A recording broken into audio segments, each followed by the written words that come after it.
Yesterday, we were in front of an apartment building that Russia attacked on the outskirts of Kyiv. That is no longer the case. This is one of several sites right in the heart of the city that Russia attacked overnight.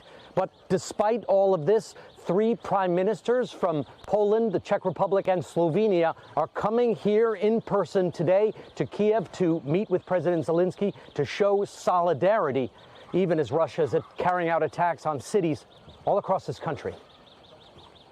The southern city of Mariupol looks almost post-apocalyptic. Columns of smoke rising from dozens of fires. Russia has been firing into the captive city of 400,000 like shooting at hostages. A few hundred packed cars were able to get out through a humanitarian corridor. While overnight in Kyiv, there were more apparently random attacks. Missiles fired at the city, hitting a subway station. This morning here, volunteers were sweeping up.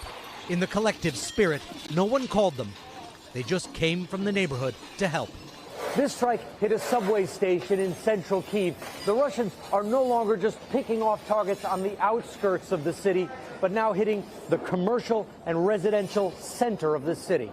Up above, the station is extensively damaged. But these subways were dug during Soviet times to be deep, in case the United States back then attacked with nuclear weapons.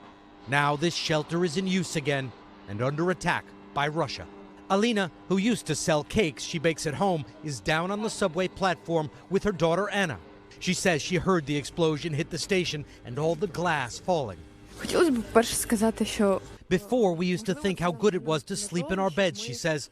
Now we just thank God to wake up. In a subway car, Tanya says she's always sick. She's been down here for over a week. Russia's attacks now hardly seem targeted at all.